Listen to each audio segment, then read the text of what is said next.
everybody, this is Ellen Weatherford. I'm here with just the zoo of us, and today we've got a brand new friend. This is Gabi Fleury. Say hi, Gabi.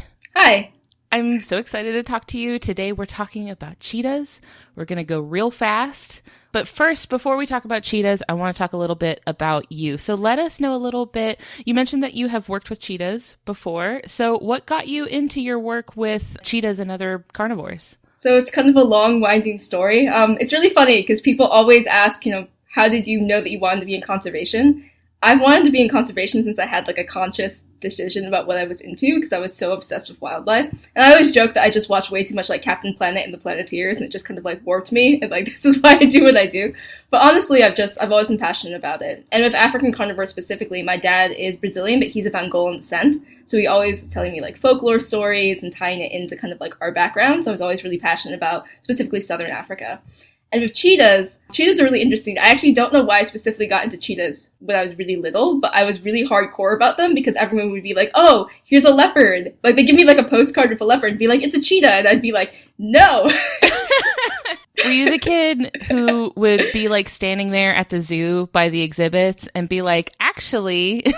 I was exactly that kid. Yeah, I was definitely that kid. But I would always get really like cranky. And I remember my mom like got me like a picture of a jaguar, and she's like, "Here's a cheetah," and I'm just like, "It's in a rainforest." Like, it's in a rainforest. But yeah, and I'm also a pediatric cancer survivor, so I think the fact that I couldn't run very fast because I had a reconstructed left leg. So it was actually kind of interesting because I was going through PT, and like it's like my interest in cheetahs became even more and more because I was like, they can do what I can't, which is be super speedy. And just as a personality, I've always just kind of been a gotta go fast Sonic the Hedgehog kind of person. So yeah, that's why they're my faves. And so I actually started working just on lion and livestock conflict issues in Amboseli, Kenya. But there were overlap with other predators like leopards and cheetahs and things like that, and having to understand how all these different carnivores in the ecosystem interact and how that impacts livestock losses. So when carnivores go after farmers' livestock. And I didn't really have my first cheetah-related job until I started working at Cheetah Conservation Fund after my master's degree, which was really cool because I wrote the founder, Lori Marker, when I was 7 and got like a t-shirt. Oh. And she wrote me back, which is really cool. And when I had my interview, I was like wearing the t-shirt because it had been like a dress on me. So I was like actually wearing it and be like, I'm wearing the shirt you gave me when I was like 7 years old. Oh my gosh, I love that so much. Yeah. That's such a full circle. Like Totally full circle. And it was really cool. So I got to work there. I worked there for about a year, and I did work on their human-wildlife conflict team. So I led their human-wildlife conflict team and did some different studies and working with farmers and things like that. So it was super cool. And the neat thing about that place as well is that they have a lot of cheetahs that can't be rehabilitated. Like usually they'll try to rehabilitate cheetahs that they can and release it back into the wild, but sometimes they can't. So there's a bunch of cheetahs there that kind of in a sanctuary kind of situation. So as I was walking to the office, there'd be like cats on either side of me, and that was always kind of neat. So, aww. Yeah.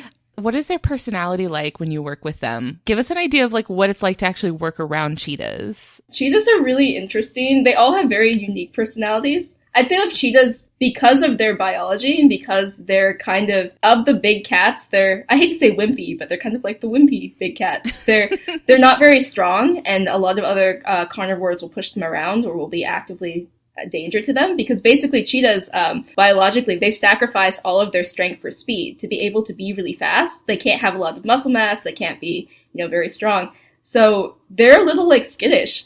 Oh, they're the nerds of the big cats. They are. I think that's why I like them so much, because I too am a nerd. But they're very kind of like skittish and cautious, a little less outwardly aggressive, I guess, than some other cats. I know that on conflict calls, like if we had, we heard it was a leopard, we were always a lot more nervous than if it was a cheetah, because cheetahs will actually straight up just try to, all animals try to avoid people, but in a high stress situation, the cheetah would be less dangerous than the leopard in that same situation. So yeah, and maybe like, this is anthropomorphizing, but maybe like a little fussy. They tend to be a little finicky, like Aww. many cats. I've seen a lot of videos floating around like on YouTube and stuff of cheetahs climbing into like Jeeps and stuff, of like people that are driving around, and cheetahs are just like, hey, I want to see what you're all about. And they like climb on top of the Jeep and like look around and stuff. Was that like something that you had to deal with a lot? Are they very curious? I mean, I'm sure they're curious. I never had one climb on top of a car. They've always like stayed away from the car because, again, like in my experience, they're quite skittish. But again, I was working in Namibia, and I was working in places where there wasn't high levels of tourists. So I think a lot of those videos come from places like the Masai Mara, where the cats get really habituated to people. I would not say that that's like a natural behavior for any wild animal to do that. So I think it's because they see people so much that they actually become very used to it. And there's actually some stories of, like, I think it was cheetahs actually. They would leave like their babies near the cars and then go hunting, like using the tourist vehicles as like babysitters. Huh. So like the animals got really used to it, but that's like not normal. Sure. Behavior. A lot of the time they'll just stay off by themselves. You'll kind of see them in the distance or under a tree somewhere. Oh man, I would be so excited to see one. I've seen them in zoos. I've never seen one in the wild, but they're really beautiful. I'd be really excited to see one, even from a long distance. That would be really cool. They're amazing, and watching them run is amazing. Oh, I bet. Okay, yeah. I'm going to ask you lots of questions about them running in just a couple minutes, but first, for people that maybe aren't super familiar with like cat taxonomy, sure. Like where do cheetahs fall in relationship to other cats? Okay, yeah, that's a really good question. So cheetahs are very unusual where they have their own name. They're not part of Panthera. So Panthera would be like Panthera leo, like lion or tigers. They're not part of like that group. They're considered closely related to actually cougars or to pumas. That's where they're most closely related. So they're a big cat, but they're very different than other big cats. And there's many other ways that they're different as well, where other cats have retractable claws, and cheetahs have semi-retractable claws. So the claws actually act like cleats on like a shoe. Oh. So basically, as they're running, it helps give them traction. And they also have very like unique other things. Like they can't roar, but they can purr, which is really cool. I love that. Cheetahs' purrs are amazing. Are there different types of cheetahs? Yeah, so there are cheetah populations. So most cheetahs are in Africa. Like the majority of their population is in Africa, but there also are some pockets of populations. There's one in Iran. There's Iranian cheetahs. Whoa, I didn't know that. Yeah, they're actually the Asiatic cheetah, which is very rare.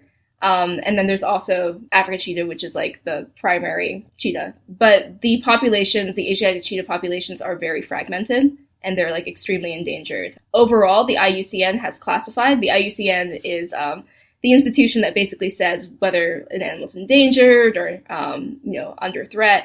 And they've classified them as vulnerable. And there's expected to be about like 7,100 cheetahs in the world, which is not great because that's fewer than rhinos. You know how we all are obviously very concerned about rhinos, but there's fewer cheetahs than rhinos, there's fewer lions than rhinos. There's a lot of the big cats are like severely threatened. So I would say that is kind of like the two major cheetahs, is like the African cheetah and the Asiatic cheetah. And then there's also like different pattern variations. There's something called a king cheetah, but it's not a different species. It's basically, instead of just spots, it has kind of these dark stripes down its back almost. But it's just like a variation of the coloring. So since we're talking about cheetah morphology, let's get into our ratings for the cheetah, because we're here to review them. And what better person to review them than somebody who loves them so much, and we'll give a good in-depth rating. So our first category is effectiveness, which are physical adaptations that let the animal do a good job of what it's doing. So we're talking cheetahs. So they're trying to chase down their prey, catch it, kill it, eat it, things that are built into their body that let them do a really good job of hunting down their prey. What do you give the cheetah out of 10 for effectiveness? I would say a 7. Okay. They do well, but like as we said, there are trade-offs that could hamper their effectiveness in other ways because they basically have put everything into the speed basket. Really great eyesight, so they're diurnal, so they actually will avoid the time when a lot of other carnivores that are more dominant to cheetahs are active, which is really cool. And they also have some really cool adaptations. So their spine is very flexible and their tail acts like a rudder. So they have a very long tail in proportion to their body, and it helps them kind of turn when they're running. Their skull actually has a very slight, what's called an occipital crest. So basically it's the little ridge on the skull that goes from the front to the back. And in a lot of other big cats like lions or leopards, you'll actually see that crest is really, really, really tall and really thick. And that's to support the jaw muscles of those cats.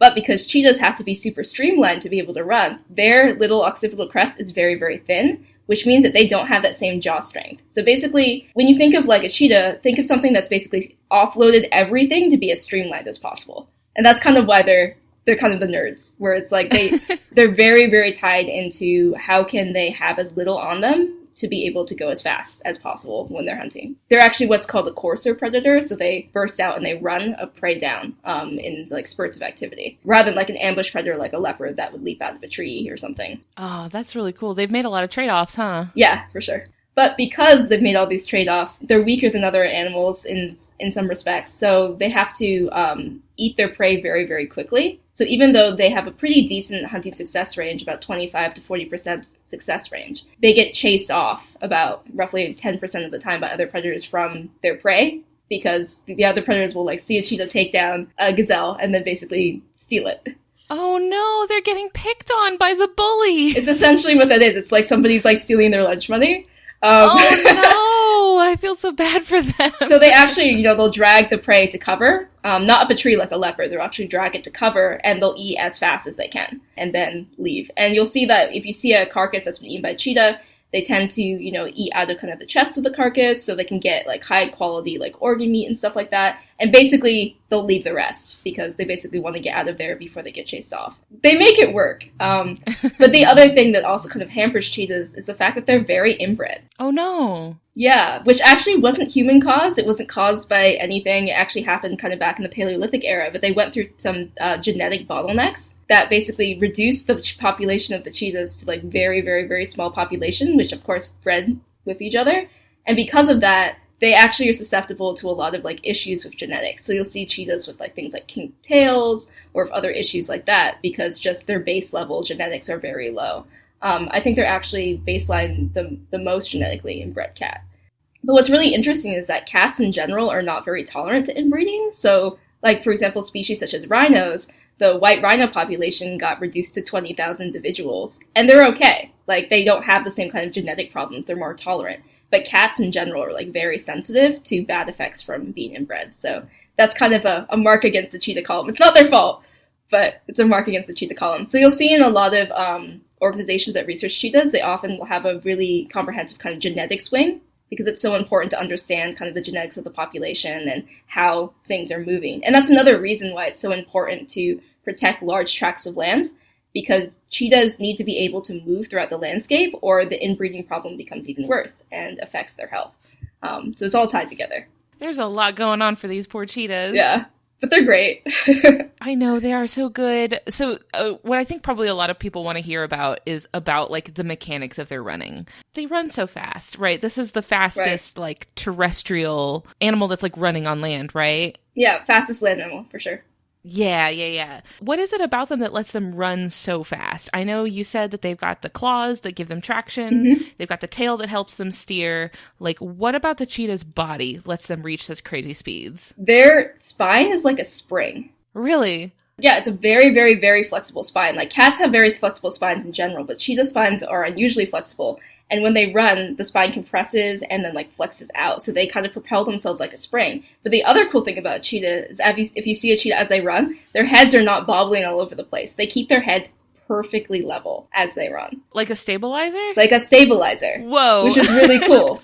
So they can keep their eyesight, directly focused on their prey. And because of that flexible spine and because of the tail that kind of can help them steer, they can do these really quick turns. So if their prey, for example, they're chasing an impala and the impala does a quick turn, they can quickly adjust to continue chasing it. But the downside of all of that, which is why I give them a 7, is they get very quickly burned out. So these chases are very, very, very quick. They usually will get as close to their prey as possible under cover and then spring out and then run as fast as possible to take them down. But it's over very, very, very quickly because they can't sustain that amount of energy. And because they're exhausted, of course, after they kill their prey, that leaves them very susceptible for other predators to take their prey away, which is why they have to adapt having to eat that fast. So there's pros and cons, but watching them run is really incredible because they launch and basically you can see their body like stretching and contracting, but their heads are just like straight on. Whoa. Which is super cool. That makes me think of like those videos where you see someone holding a chicken and they're like moving the chicken around in a circle like the and hawk. the head stays still. Yeah. Yeah. A little bit like that, yeah. I hadn't expected it from a cat, though. I bet that's really cool to see. Because you had mentioned that they have good eyesight. And I wanted to ask you about something that I've heard that I don't know if it's true. Sure. About the little tear marks. Yeah, so that's another thing that, like I said, I used to be really cross at people who were like, "Oh, it's a cheetah, and it's what's clearly a leopard." And one of the reasons you can tell a difference between a cheetah and a leopard is, of course, that the cheetahs have tear marks. And there's a lot of theories about why they exist. And one of them is kind of when you think of like an American football player that has kind of the black stuff around his eyes to keep out the glare of the sun. That's why they think that those tear marks exist, basically, is to help reduce glare. So when the cheetah's running, it doesn't get the sun in its eyes and distract it. Oh, man, what a warrior. Yeah, super cool. So we already kind of touched on their behavior just a little bit, but I want to kind of get into their behavior. Our next category for rating is ingenuity. Mm-hmm. Like I said, behavioral adaptation. So these are like ways that they're solving problems that they're encountering on a daily basis, or like things that they're doing with their body to make it through the day, basically. Sure. So what do you give cheetahs for ingenuity? I would give it a higher score. I'd say 8 because they have to make so many adaptations to be able to survive, because they actually are in many cases kind of like at first glance at a disadvantage. So like I said, they're diurnal, which is really helpful because that keeps them kind of away from the most active period of other carnivores. And they have a very flexible social structure where the females are often solitary and the males will team up into these little groups, often of related males such as brothers, and form coalitions, and they actually can hunt together. So there's a lot of flexibility in the way that they get around things. They have a fairly high reproductive rate, which is really important because a lot of times cubs have a high mortality rate. So as cubs are lost, they tend to start with a fairly high number of cubs. They're just really adaptive in some ways. So when I was working in Kenya, there was a very small population of cheetahs outside a town called Salama. And I never saw one there. I will just say that. I never saw one there. But it's an unusual place. Unusual place, I would guess, for cheetahs because it's not a lot of open space. It's very overgrown. There's a high population of people there. So not really a place that you think cheetahs would be, but there was a small population of cheetahs there. And what we found is that they were actually turning more into ambush predators because they didn't have the amount of space they needed to be coursers. They were killing things like monkeys. Oh my gosh. Right. So, and having going after prey that you wouldn't necessarily think they were going after and getting them from undercover, which I thought was really, really cool. So they're more adaptable than I think. We always think of leopards as like the quintessential adaptable cat, but cheetahs are actually more adaptable than we gave them credit for, which was really cool because we actually found a piece of cheetah dung that had a monkey's paw in it, like a monkey's head. So it's just like, I guess they're eating monkeys. And monkeys are not easy to catch. They must have got it on the ground somehow, but it's really, really interesting. So that's why I would give them a fairly high score. Yeah, I think in general, they have to kind of make up for a lot of their morphological limitations with behavioral changes. They are the nerds. They are the nerds. These are the nerds who have made up for their physical limitations with intellectual, yeah. They've made up for it with brains instead of brawn. They are, yeah. It's funny because I've always kind of been kind of small and kind of wimpy, but I'm smart. And the cheetahs thing is just the same thing. It's they're never going to be kind of like the Arnold Schwarzeneggers of the cat world, but they can figure things out and they can kind of work around whatever their limitations are. I guess I would have expected them to maybe have more of a jock vibe because of how athletic and fast that they are, but as I'm learning that they have some more geeky tendencies, they're really that's really hammering it home for me. That's awesome. So the kind of prey that they're chasing is also very fast, right? Yeah. You hear about a lot of times when predator and prey have this sort of relationship where they're in an arms race, where one gets faster, so the other one gets even faster, so the other one gets even faster. Is that happening with cheetahs? Yeah, so kind of. So there's a theory that the ancestors of cheetahs, and there's also theories that they originated in Asia, but there's also a theory that they originated in North America, actually. And that's the reason the pronghorn is that fast. Oh, okay. It probably wasn't the cheetah as we know cheetahs today, but the ancestors of the cheetahs might have originated there, and then that's why you get the second fastest land mammal. So yeah, I definitely think, as predators evolve different traits, their prey have to evolve certain traits to keep up. And impala are pretty quick. So it's really amazing to watch them hunt, because I think there's a misconception, maybe because of nature documentaries often show, success in the hunt. But cheetahs only have about a 25% success rate. So that's, on a bad day, like 1/4 of their attempts fail and the impala gets away, which is not great for the cheetah, but it shows kind of how closely matched these animals are to each other. And that it's actually a huge risk for predators. Because the other thing to think about is that, when predators hunt, if they get kicked in the eye or something, or they get injured, they can't hunt anymore and they'll die. So every single hunt is like a huge risk. And that's why they really have to be in the top of their game. So you mentioned that they're coursers. Do they have any sort of like preference for the type of prey that they'll go for? Like if something is like too big, they'll be like, no, I can't take that down. Or like, what is the thought process behind like what prey they'll go after? Yeah, they definitely have some limitations. When you have cheetahs hunting in the coalition, they can take down slightly larger prey. So when you have for example, they're usually brothers in that group, like 2 or 3 individuals.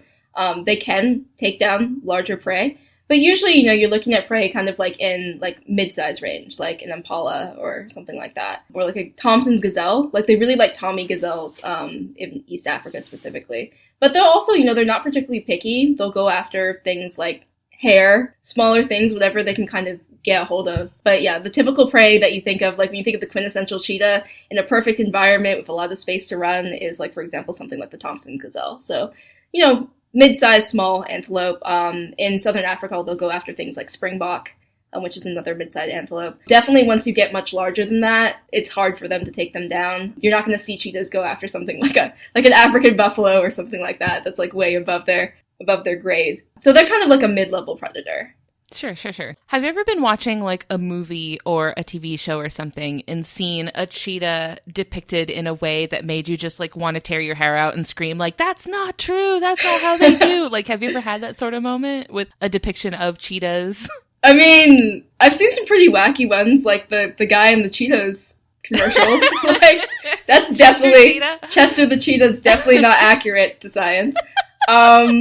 You mean they don't have, like, weirdly large noses for some reason? They don't, and they don't wear sunglasses because they already have the little tear marks. They don't need them. So the sunglasses would be redundant. They're redundant sunglasses. Yeah. I hope Frito-Lay is taking notes. But they look cool, right? Yeah, so in terms of that, I mean, there's a lot of... Cheetahs are often depicted in ways that are kind of, like, cool or fast. But, yeah, I think... I can't really express how timid they actually are. So it's actually a really interesting thing that cheetahs are kind of synonymous with, like a cool, sexy car or something. You know what I mean? Like, but they're really, they're quite shy. So I think that's kind of cool. And there's a lot of problematic depictions. There was this movie called Duma, which is Swahili for actually cheetah, from the 90s that I watched growing up. And that was just full of, like, problematic things in terms of, like, this group of tourists, like, adopted this cat, and it became, like, a pet. And I'm just like, this is a horrible message to give to people, because pet trade is, like, a huge actual impact on cheetah populations. What happens is people will go and they'll smuggle cheetahs up through the Horn of Africa and basically sell the cats to people when they're cubs, to people as a status symbol in, like, in the Emirates, mostly. So it's a huge problem, and there's a huge mortality rate for the cats, and obviously it's a really bad thing for the animal. And cheetahs, unfortunately, because they're more easily tamed than many other cats, they often end up in these situations. For example, in ancient Persia, they were used to hunt gazelle for royalty and things like that. So they have a long history of being taken from the wild, unfortunately, and being not domesticated, but being, like, tamed or kept in that way. And it's a really bad thing for the animal. They're not pets. They're not necessarily safe to have around, and it's obviously horrible for their own health and for their own well-being, especially with cubs, because you can't rehabilitate those cubs. So, for example, at Cheetah Conservation Fund, they were able to rescue some of the cubs, literally get the cats out of captivity before they ended up in the trade. But those cats could never go back in the wild because they have to be taught from a very young age how to hunt. So they're essentially going to be in captivity for the rest of their life, which is... It's not a good thing. It's a sad thing. And we always used to say, like, I used to love seeing, like, the captive ambassador cheetahs walking to work, but we always used to say, like, if we're doing our job and everything's going well, we wouldn't have these cats at all. They would all be able to be released into the wild. So you mentioned that the cheetahs are, to their detriment, easily tamed, but from the perspective of someone who's working with them, maybe like in a zoo, or like you said, doing conservation work with them as an ambassador, how trainable are they? Yeah, that's a good question. I've worked with them more in, like, a wild context. I've never really worked with them in captivity. I've seen them in captivity because they were around where I was doing my job, but I was out in the field mostly. So I can't really speak to that. I know that they can be conditioned to, so for example, the captive cheetahs that couldn't be released were taught how to do basically runs. So they would actually it was almost like a little zip line across the ground that would like drag a lure. And the cats were trained to be able to chase that. And that was really important for the cats because it was the only way that they could get enough exercise and to be able to exercise those natural behaviors. So they could be trained to do things like that. But they're not, they're definitely not harmless. I'm a short person and they used to stalk me behind the fence. And I had to like basically work with them enough to the point where they could figure out that I'm not actually a goat. Because they probably thought I was a goat or something. They're still wild animals, and that's something that you have to be aware of, as you work with them. You said earlier that your work was in conflict between human and wildlife. What kind of conflict is there between cheetahs and humans, like where they live? A lot. So what happens is that there's more and more people, and a lot of the time people are actually doing, bushmeat hunting in the area, so they're reducing predators' prey base, and that can kind of exacerbate an existing problem where predators will actually take farmers' livestock. So a cheetah will go, they'll see maybe someone's goats are out by themselves because the herder's not there, or maybe they're just left out to graze by themselves.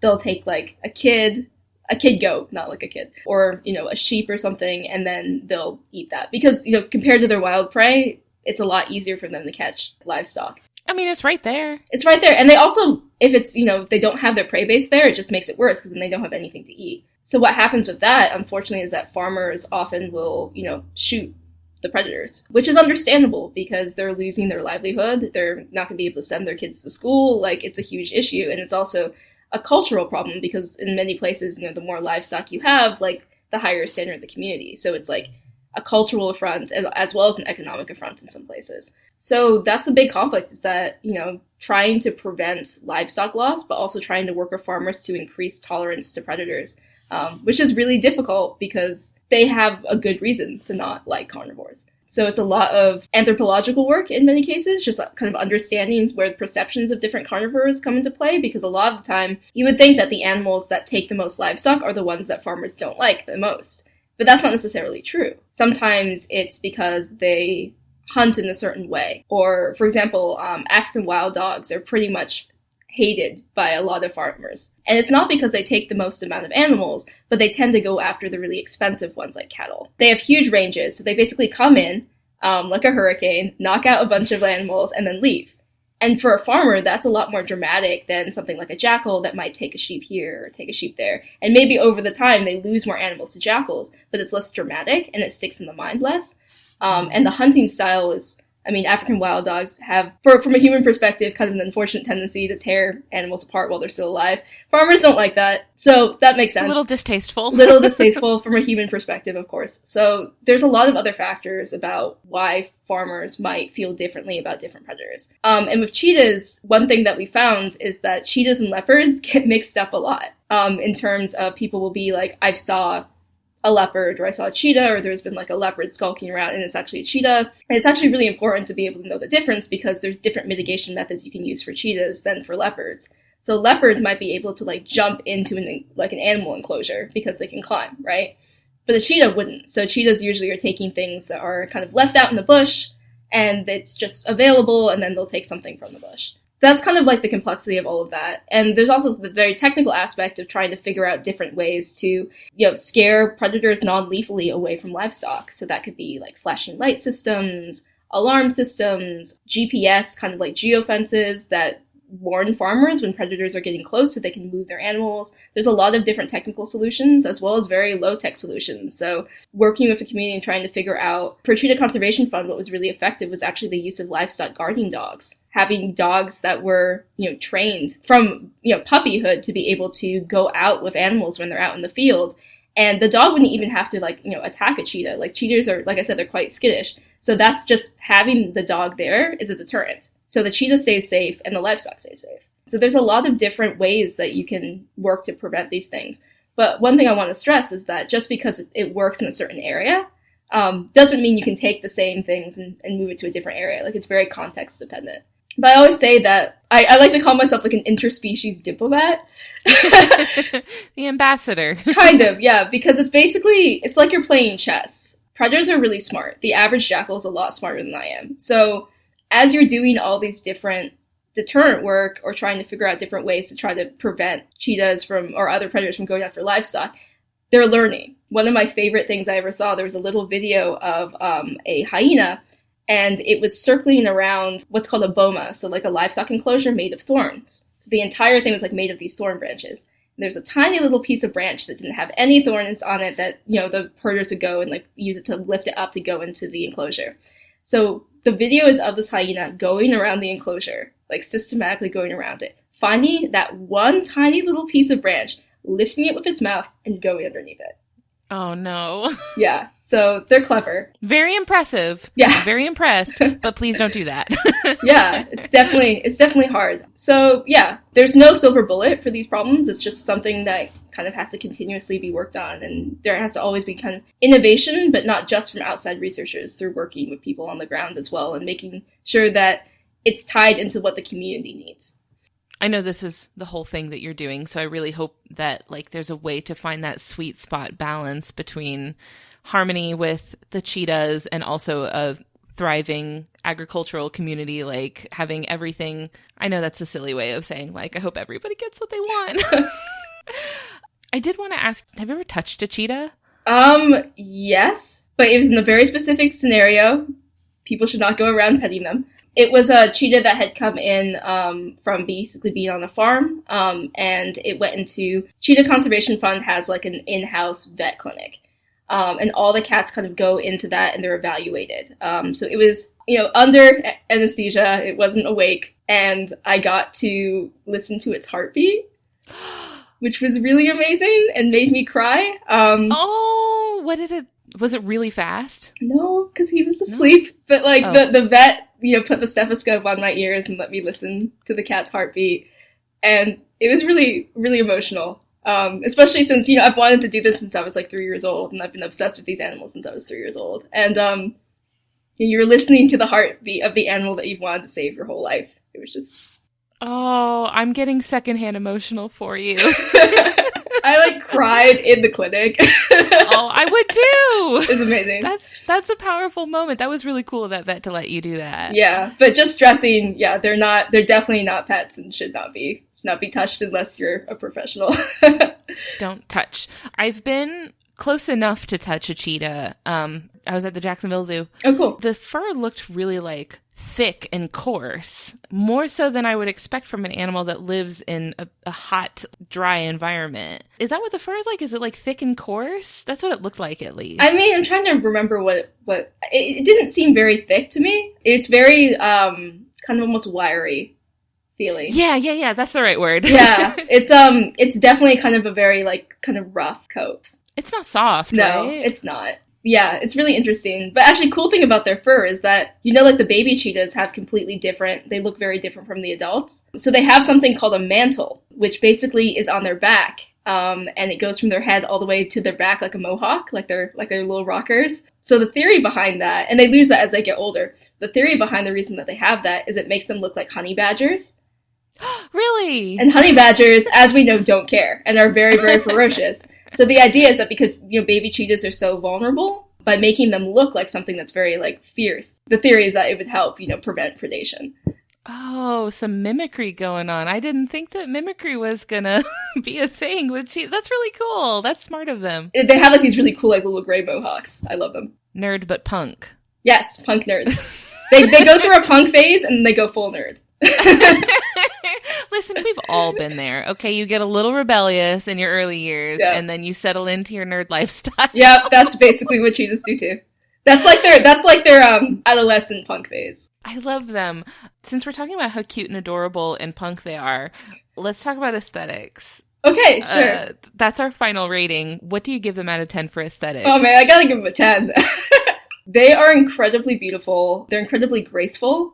And they're so unique, and that's another thing that I love about them, is that they don't look like other cats. They have almost like a kind of canine face. It's very short, and, you know, like these little round heads, like these little round ears, and they're very lanky. I don't know. I think they're gorgeous. I think they have adapted beautifully to their environment. Yeah, it's gotta be a 10. And their eyes are, you know, amber. I mean, how could you not love that, right? Do they have the circle pupils or the slit pupils? They have circle pupils. Okay. all large cats actually have circle pupils. So they have like these really beautiful kind of amber orangey eyes. Like they're gorgeous in every single life stage. And when they're teenagers, like when they're adolescents and they're kind of growing out of the mantle and they kind of look a little scraggly, like I don't know, like every single stage is just amazing. They never get less cute. No, I mean, honestly, when I used to have a bad day, I used to like sit, fairly near where some of the cheetah exhibits were at work, and I would just like listen to them purr, and they would like purr to themselves, or they would purr as they were grooming each other, because we had a couple siblings that couldn't be released, and they'd be grooming each other, and they would like purr as they groom. And the males are very, very, very gregarious with each other, especially if they're from the same coalition. So you would see like the males would actually lie like almost on top of each other, like a bro heap. Like they would just kind of all be like snuggled up together, and they would be grooming each other and be very affectionate. And it was cute watching them like compared to some of the females, because some of the females, are more independent, and like the females would be in the same enclosure, but they wouldn't be interacting as much. But the males would just be like over like having like a bro love fest. It was like adorable. Icons of positive masculinity. Yeah, they're pretty great. They're like this yellow color, right? They're kind of like halfway between like orange and yellow, right? Is this for a camouflage reason? Yeah, I mean, I would think so. They look different from leopards in the terms of, like, people often ask me, how can you tell the difference between, like, a leopard and a cheetah versus a jaguar? Because they all have spots. So I always say, like, a jaguar, they basically are like the pit bulls of the cat world. Like, they're really muscular, like, really buff, with really big chests. And they have, rosettes. And the rosettes are different than the leopards, where the jaguar rosettes will actually have, like, little dots inside them. Leopards have rosettes, so they have that kind of, like, pretty kind of patterning. And cheetahs actually just have spots. So they just have like the single spots on the kind of pale yellow background. And I would think, it's related to things like camouflage. I mean, obviously they live in savannas and environments like that where there's a lot of kind of tall grasses and things like that. So that could be helpful for that. But yeah, basically that's how you tell the difference between them when you see them in terms of just the coat patterning. Did you ever have a hard time finding them? Yeah. They're not easy to see. They're not animals that, unless you're in some place like the Masai Mara, where there's a lot of them and they're very, familiar with cars coming through. I've only seen 2 cheetahs in the wild the entire time I've worked there. I've been, working on human wildlife conflict issues in Africa for about 5 years now, and I've seen like 2 from far away. So they're not the easiest to spot. Oh my gosh. You got me. Yeah, and I think it's just because they're just not interested in people, and cars are loud, and they just don't want anything to do with that. They can be pretty cryptic, actually. The best chance you have of seeing a cheetah is kind of in the early morning period before it gets really hot and it's still a little like dim out. Then you might get a good, if you're lucky. There's also cheetahs will mark on things called play trees. So they'll go to specific trees and, mark or like spray and their scent. So sometimes hanging out near one is a good way to see one, but there's no guarantees. But a lot of the, like, for example, camera trap pictures we got of cheetahs, we'd actually put at play trees. So, like, these are areas that we know cheetahs go, and it's basically like a cheetah messaging board. They go and they're like, what has all the other cheetahs in the area been doing? The cheetah forums. And then they do, like, reply to all. Yeah. So, putting up camera traps at those trees were actually a good way to kind of get a sense of what cats are out there. And you actually recognize them by their spot patterns. So if you work with in a population long enough, you can actually tell this individual from that individual based on the patterns of their spots, because no patterns are exactly the same. Aww. Like, did you get to a point where you were able to, like, look at a picture and be like, oh, yep, that's, I don't know, Gerald. I don't know what you named your cheetahs, but, like, you look at them and you're like, I know exactly which cheetah that is. We gave them, like, female and male codes and then, like, number codes. Okay. We would only name the cheetahs that were captive, that we weren't going to release. But yeah, you could be like, yeah, that's like M115 or whatever. You actually, there's like little guidebooks of like, this one has a cluster of spot up near his shoulder in like this certain way. And so that's how you recognize on the left side. So it's kind of similar to how I think tiger biologists identify tigers, by their stripe patterns. They all have unique little quirks like that. Before we get wrapped up for the day, I wanted to give you a chance to kind of just let us know what sort of projects you're working on, like what you want people to know about what you've been up to, where they can find you on social media, stuff like that. Sure. So the pandemic, like many people, completely derailed my plans. So I had been awarded a Fulbright to Botswana last year, and it's basically kind of been a holding pattern at this state of like when I'll be able to go. But the idea is to do a project actually using lion feces, so lion poop, as a deterrent to try to change the behavior of African wild dogs on commercial farms in Botswana. So it sounds really kooky and weird. The theory behind it is that African wild dogs stay away from lions because lions are a major cause of mortality for African wild dogs. So it's trying to use those natural relationships between carnivores and manipulate them by making African wild dogs think that there's higher population of lions than there actually is, and then seeing if that affects if they stay away from farms. That's really cool. Yeah, so that's the plan. The idea is to collaborate with 2 organizations in Botswana Predator Conservation and Cheetah Conservation Botswana, which actually I got to talk a little bit to Rebecca Klein because of my ties to Cheetah Conservation Fund. They're not really affiliates, but they talk together and they share information. So the idea is that as soon as it's safe to go, I'm going to do that. In the meantime, I'm trying to do a lot more SciComm. I am working on a small NGO outside of DC, basically trying to work with partners all over the world to increase their scientific capacity. So tying people to different trainings and things like that. That's another thing I'm really passionate about. I'm also applying to grad school. So hopefully by next fall, I'll be in a PhD program.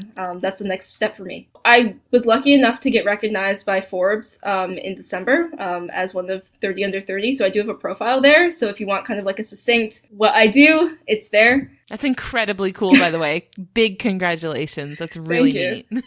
I was super shocked and didn't expect it, but I'm very grateful.